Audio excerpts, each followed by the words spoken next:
ultimate failure is self-betrayal. Have you ever really thought about that?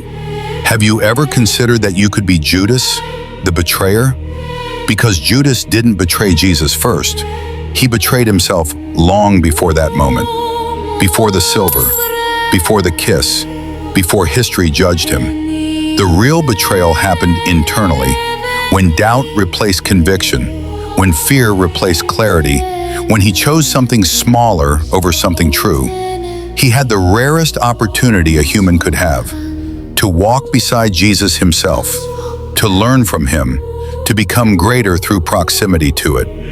And yet his own decisions led him not to honor, but to regret, not to purpose, but to guilt, loneliness, and collapse. And that's where this story stops being ancient history and starts being about you, because you have the same chance to learn, to grow, to choose differently. In quiet moments, in thoughts you allow, in habits you repeat, in excuses you protect. If this story teaches only one lesson, let it be this: your life is shaped by your decisions. If Judas had chosen differently, history would remember him as a respected man. One decision led him to the exact opposite. That's the power of choice. Much of what surrounds you is a reflection of your mind. The world you experience every day is not neutral.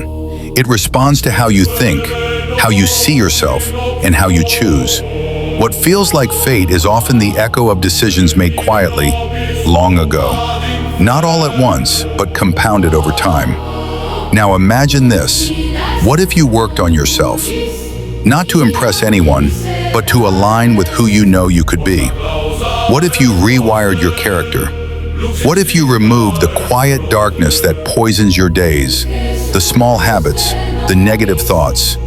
What if you became the person you once dreamed of becoming, before the world told you to be realistic, careful, smaller? You may start seeing what others don't. That's your vision, and vision is lonely.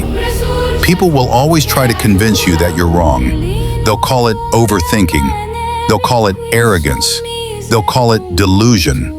But your intuition, when sharpened by honesty and reflection, will tell you when you're right. Trust it. Step back and watch your life like an observer. Not as a victim, not as a judge, but as someone learning. Notice the blessings around you. Notice who loves you, who cares about you, who shows up, even quietly. Look at how many people suffer from not having the small things you already have. Health, time, awareness, the ability to question your own path. Now imagine losing just one of those blessings. Feel that. Take a deep breath and feel gratitude. Gratitude is fuel.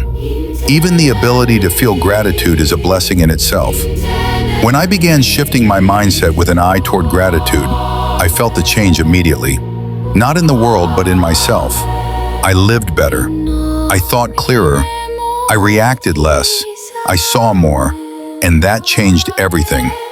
These words are a reminder, to you and to me, to learn, to grow, to never betray ourselves, to be grateful, and to ask God to preserve the blessings we've been given.